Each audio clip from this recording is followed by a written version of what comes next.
कृष्णाय वासुदेवाय हरे परमात्मने प्रणतः क्लेशनाशाय गोविंदाय नमो नमः।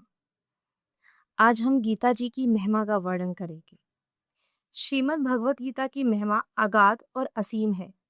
मनुष्य मात्र के उद्धार के लिए 3 राजमार्ग प्रस्थान तय किए गए हैं। एक वैदिक प्रस्थान है जिसको उपनिषद कहते हैं, एक दार्शनिक प्रस्थान है जिसको ब्रह्मसूत्र कहते हैं और एक स्मार्त प्रस्थान है जिसको भगवत गीता कहते हैं। उपनिषदों में मंत्र हैं, ब्रह्मसूत्र में सूत्र हैं और भगवत गीता में श्लोक हैं। भगवत गीता में श्लोक होते हुए भी भगवान की वाणी होने से ये मंत्र ही हैं। इन श्लोकों में बहुत गहरा अर्थ भरा हुआ होने से इनको सूत्र भी कहा जा सकता है। उपनिषद अधिकारी मनुष्यों के काम की चीज है और ब्रह्मसूत्र विद्वानों के काम की चीज है, परंतु भगवत गीता सभी के काम की चीज है।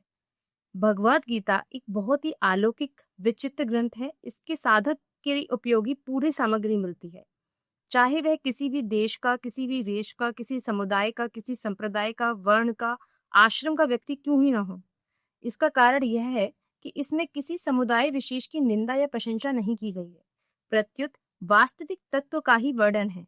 वास्तविक तत्व का मतलब है परमात्मा का ही वर्णन है, जो परिवर्तनशील प्रकृति एवं प्रकृति जन्य पदार्थों से सर्वथा अतीत और संपूर्ण देश काल वस्तु व्यक्ति व परिस्थिति आदि में नित्य निरंतर एक रस एक रूप रहने वाला है। इस गंभीर ग्रंथ पर कितना भी विचार किया जाए तो भी इसका कोई पार नहीं किया जा सकता।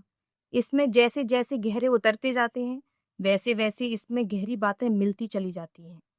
जब एक अच्छे विद्वान पुरुष के भावों का जल्दी अंत नहीं आता, फिर जिसका नाम रूप आदि भावांत मात्र अनंत हैं, ऐसे भगवान के द्वारा कहे हुए वचनों में भरे हुए भावों का अंत कैसे ही आ सकता है।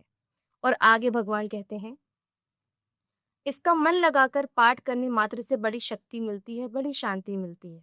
वास्तव में इस ग्रंथ की महिमा का वर्णन करने में कोई भी समर्थ नहीं है। अनंत महिमाशाली ग्रंथ की महिमा का वर्णन कर ही कौन सकता है।